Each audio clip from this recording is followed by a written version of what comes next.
Coba bayangkan Anda sedang duduk di sebuah kursi dan mata Anda ditutup rapat dengan sehelai kain gelap. Waduh, itu posisinya lumayan bikin deg-degan ya. Sangat bikin deg-degan. Dan di depan Anda tahu persis ada sebuah balon berisi air yang cukup berat sedang diayunkan. Oh, kayak pendulum gitu ya? Iya, persis kayak pendulum. Melesat semakin cepat ke arah wajah Anda. Anda kan tidak bisa melihatnya. Jadi, ya Anda tidak bisa menghindar. Cuma bisa menunggu benturan dingin itu terjadi kan? Betul. Tapi, pada sepersekian detik sebelum balon itu benar-benar menghantam wajah Anda, sebuah tangan dari arah samping tiba-tiba melesat cepat. Tangan yang langsung menangkis balonnya. Nah, iya. Tangan itu menghentikan balon tersebut.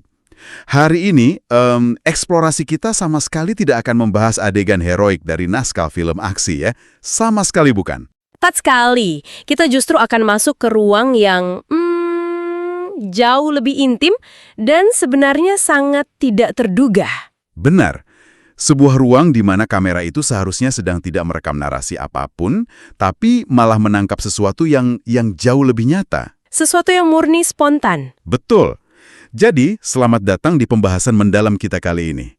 Misi kita hari ini cukup spesifik, yaitu membedah sebuah momen viral. Sebuah insiden berdurasi beberapa detik saja ya, di balik layar sinetron Terikat Janji. Iya, kejadian spontan tanpa naskah yang melibatkan aktor utama Arya Saloka dan lawan mainnya Asha Asuncao.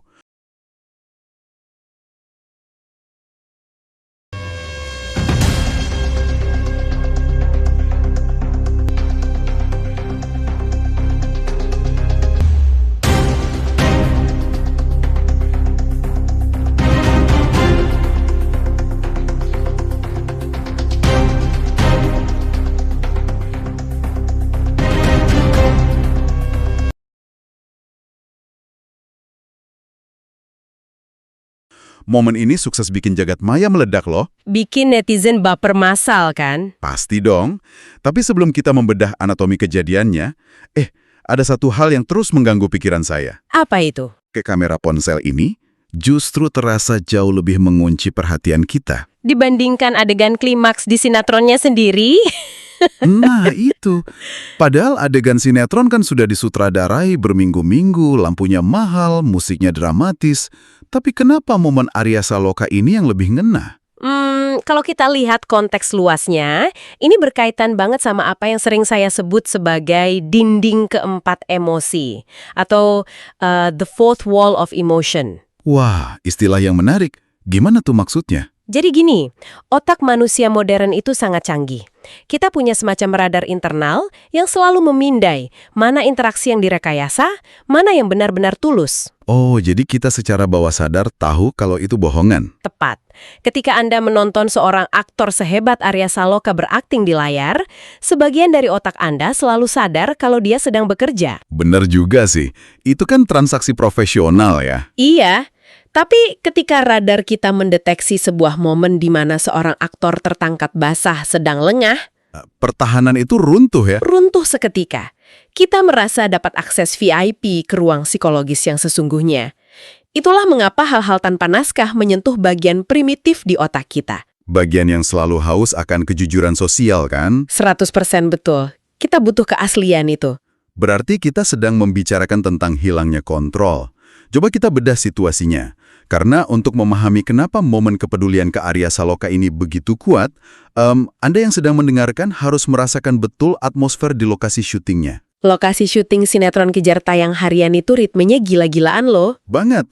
Ini pada dasarnya adalah pabrik emosi bertekanan tinggi. Aktor dituntut memproduksi tanggisan, amarah, dan tawa dalam hitungan menit selama belasan jam sehari. Tekanan yang bisa bikin siapa saja stres berat. Makanya, di tengah tekanan itu, kru memutuskan mengadakan ice breaking berupa permainan air. Aturannya begini, para pemain duduk berbaris ke belakang, mata ditutup kain. Dan balon air diayunkan ke wajah mereka, kalau pecah mereka kalah. Iya, mirip main Russian roulette tapi pakai balon air dan mata tertutup. Sangat kacau, tegang, tapi penuh tawa. Nah, hal yang sangat menarik di sini adalah, desain permainan ini bukan sekedar lucu-lucuan acak. Oh ya? Ada fungsi psikologisnya? Jelas. Dari sudut pandang psikologi kerja, ini adalah metode dekompresi stres yang sangat efektif.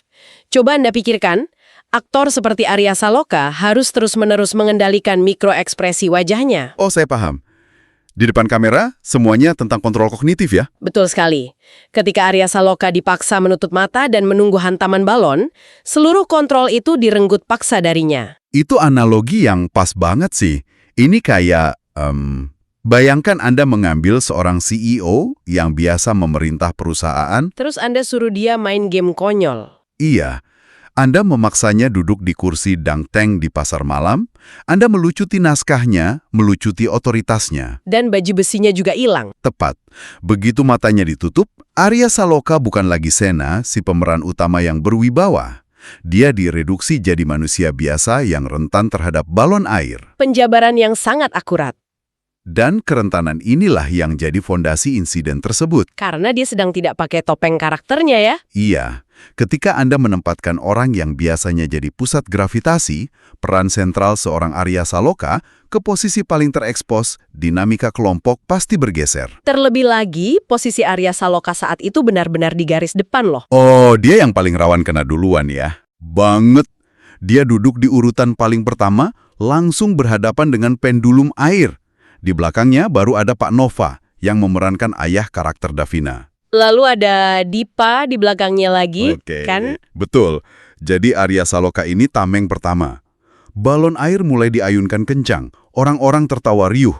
Pasti suasananya sangat berisik saat itu. Kacau balau. Arya Saloka dengan mata tertutup tersenyum gugup. Dia terlihat sangat pasrah. Tapi dari semua kekacauan itu, fokus kamera menangkap Asya Asuncao. Yang matanya tidak lepas dari balon itu ya? Iya. Sementara yang lain tertawa, mata Asya terkunci pada lintasan balon yang makin mendekat ke wajah Arya Saloka. Lalu, bam! Tangannya refleks menahan balon itu. Bener. Hanya beberapa sentimeter sebelum menghantam, tangan Asya melesat maju, menahan dan melindungi wajah Arya Saloka. Sebuah tindakan intervensi yang mengubah seluruh energi di ruangan itu. Oke, tunggu sebentar. Disinilah saya harus menantang pemikiran Anda. Boleh, silahkan. Bagian mana yang mengganjal? Saya melihat banyak orang langsung menyimpulkan ini sebagai bentuk kepedulian personal yang mendalam kepada Arya Saloka. Tentu, itu reaksi natural penonton. Tapi, bukankah otak kita seringkali bereaksi cuma berdasarkan kompetisi murni? Misalnya gini, seorang kiper sepak bola punya refleks kilat menangkis bola. Insting untuk menyelamatkan gawang maksudnya. Betul, itu murni karena insting otot, bukan karena dia mencintai gawangnya kan? Dalam konteks ini, mereka sedang bermain game. Jadi maksud Anda jangan-jangan kita melebih-lebihkan momen Arya Saloka ini? Iya. Gimana kita bisa yakin kalau tangan Asya yang melesat itu bukan sekedar insting bertahan hidup dalam tim, agar temannya tidak kalah konyol di ronde pertama? Wah, itu poin skeptisisme yang sangat valid. Kenapa kita tidak melihat ini sekedar sebagai refleks atletis biasa, ya kan? Nah itu, kenapa harus selalu dikaitkan dengan baper? Jawabannya ada pada mekanisme neurologis di balik proses pembuatan keputusan bawah sadar. Ini menimbulkan pertanyaan penting. Pertanyaan tentang apa tuh? Jika ini murni dorongan kompetitif seperti kiper tadi, otak harus memproses aturan permainannya dulu. Alurnya begini, jika balon pecah, Arya kalah, tim saya kalah, jadi saya harus mencegahnya. Kalkulasi logis dong berarti. Itu terjadi di mana? Itu terjadi di korteks prefrontal. Dan proses itu memakan waktu. Oh, maksudnya proses mikirnya terlalu lama untuk sebuah refleks. Terlalu lama untuk hitungan milidetik. Berbeda dengan kiper yang secara sadar menempatkan dirinya dalam mode kompetisi, permainan air ini penuh elemen kejutan. Jadi yang bereaksi bukan korteks prefrontal. Bukan. Dalam sepersekian detik ketika ada ancaman visual ke wajah seseorang, yang mengambil alih adalah amigdala kita. Amigdala, pusat emosi dan insting bertahan hidup itu ya? Tepat sekali. Otak tidak lagi melihat itu sebagai permainan. Otak hanya melihat ada ancaman fisik terhadap seseorang. Wow, oke. Jadi sistem sarafnya bekerja dengan cara yang berbeda. Dan ingat, sistem saraf kita dirancang secara evolusioner untuk bereaksi jauh lebih cepat melindungi subjek yang secara emosional penting bagi kita. Atau orang yang memiliki tingkat kenyamanan tinggi dengan kita. Benar. Kecepatan tangan Asya yang melampaui logika kompetisi itu sendiri adalah bukti nyata. Yang bekerja adalah sistem ikatan emosional, bukan strategi permainan. Jadi maksud Anda, kecepatan refleks Asya itu membypass aturan permainan sepenuhnya. Betul, dia tidak sedang menyelamatkan rekan satu tim agar menang. Tapi secara naluriah, murni melindungi wajah Arya Saloka dari ancaman. Tepat. Dalam milidetik krusial itu, Asya sepenuhnya keluar dari karakter fiksi Davina dan keluar dari status pemain game. Dia merespons murni sebagai manusia yang peduli pada manusia lain. Dan kepedulian yang sangat spontan itulah yang tertangkap kamera. Menarik sekali. Dan reaksi setelahnya juga sangat mengkonfirmasi analisis Anda ini loh. Suasana di lokasi syuting kan langsung meledak. Tapi bukan meledak bersorak karena menang poin kan? Bukan, sama sekali. Tidak ada yang teriak, wah poin tim kita aman. Mereka justru heboh menggoda momen tersebut. Lalu bagaimana reaksi aktornya sendiri? Arya Saloka bereaksi apa? Begitu Arya Saloka menyadari ada tangan yang baru saja menyelamatkannya dari balon, dia langsung menunjukkan senyum yang tampak salah tingkah. Tersipu malu gitu ya? Iya, sangat tersipu. Kegugupan permainannya menguap, digantikan oleh semacam kecanggungan manis yang luar biasa tulus. Momen transisi dari ketegangan antisipatif menjadi senyum kecanggungan itu tidak akan pernah bisa direplikasi dengan naskah manapun. Berarti sutradara pun tidak bisa memaksa adegan senatural itu ya? Tidak akan bisa. Aktor terhebat pun akan kesulitan memalsukan reaksi pasca adrenalin seperti yang ditunjukkan Arya Saloka saat itu. Yang membawa kita pada fenomena selanjutnya. Video mikrosecond ini diunggah. Dan efek dominonya di media sosial benar-benar di luar nalar. Pasti langsung viral kemana-mana ya? Kita bicara tentang lautan komentar, ribuan reaksi, dan jutaan penayangan. Orang-orang seolah jadi detektif emosi. Teng banget deh. Lalu ada lagi, Kak Davina gemes deh, tak mau pacarnya kalah.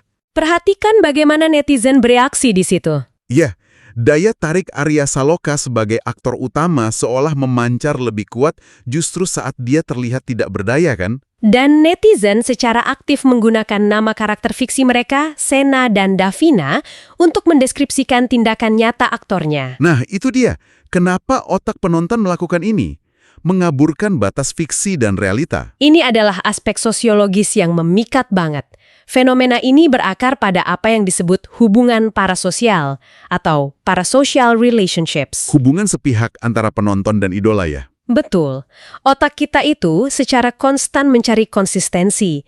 Penonton kan sudah menghabiskan ratusan jam melihat Arya Saloka memerankan Sena ya. Seorang pria yang sangat dicintai oleh karakter Davina. Nah, ketika penonton melihat bukti nyata di kehidupan sehari-hari, di mana Arya Saloka benar-benar menerima kepedulian dari Asya, Otak penonton mengalami semacam kepuasan gitu. otak mereka mengalami apa yang kita sebut harmoni kognitif. Harmoni kognitif. Berarti apa yang mereka tonton di layar TV dan apa yang terjadi di dunia nyata akhirnya terasa sejalan. Tepat sekali. Coba bayangkan kalau dua aktor main jadi kekasih, tapi di balik layar mereka kelihatan saling benci. Wah, penonton pasti kecewa berat. Bakal ada disonansi kognitif ya? Iya, ilusi romantisnya pecah dengan cara yang tidak menyenangkan. Tapi sebaliknya, saat video membuktikan bahwa kepedulian otentik itu eksis di antara mereka, Ilusinya justru mengakar makin dalam ya. Tindakan protektif Asya kepada Arya Saloka di dunia nyata bertindak sebagai katalis. katalis yang memvalidasi investasi emosional para penonton terhadap karakter fiksi mereka. Makanya batas antara realitas dan fiksi itu jadi kabur secara indah. Penonton kan tidak bodoh ya. Mereka tahu itu Arya Saloka dan Asya yang sedang main balon. Betul, tapi memanggil mereka dengan nama Sena dan Davina adalah cara merayakan keaslian chemistry tersebut. Seolah mereka berkata, emosi yang kami tonton di TV ternyata didasari oleh kepedulian yang nyata. Dan di era digital saat ini, keaslian itu adalah mata uang yang paling mahal. Hampir semua hal yang kita lihat di layar sudah diskenariokan.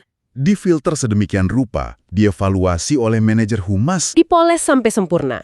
Kita ini dibombardir realitas buatan terus-menerus. Jadi ketika ada kebocoran kecil yang gagal disensor, Seperti refleks tangan Asya yang sangat cepat itu ya. rasa tulusnya langsung menembus ulu hati penonton.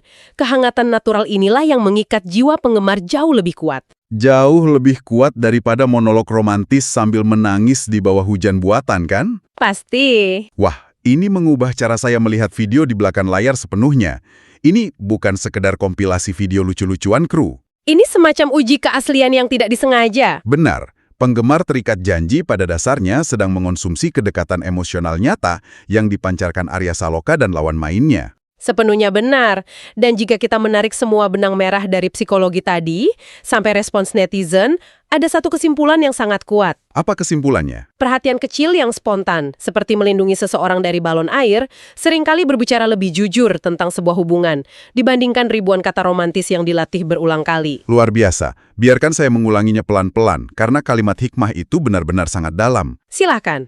Ribuan kata romantis yang dilatih berulang kali. Ini intisari sempurna eksplorasi kita hari ini. Kita melihat bagaimana pesona Arya Saloka memicu insting perlindungan murni yang terekam abadi. Kejadian mikrosekon ini akhirnya mengunci hati para penonton jauh lebih erat daripada naskah manapun. Karena pada akhirnya, penonton tidak hanya jatuh cinta pada karakter, mereka jatuh cinta pada kemanusiaan para aktornya. Tepat sekali. Dan sekarang, saya ingin membawa kisah ini ke ruang yang paling penting, yaitu kehidupan Anda. Ya, Anda yang saat ini sedang mendengarkan pembahasan ini, Pernahkah Anda bertanya kenapa dada Anda ikut berdesir saat melihat interaksi kecil yang tulus? Kenapa melihat orang spontan melindungi orang lain bisa bikin kita tersenyum? jawabannya sederhana. Kejadian ini menjadi cermin bagi kebutuhan kemanusiaan kita sendiri. Di dunia yang penuh kepalsuan ini, kita punya kehausan akan rasa aman. Kehausan untuk dijaga saat kita sedang tidak berdaya. Kita semua mencari seseorang yang mau mengulurkan tangannya saat balon air kehidupan melesat ke arah kita. Sangat benar. Jadi, saya mau meninggalkan sebuah pikiran provokatif untuk Anda bawa hari ini.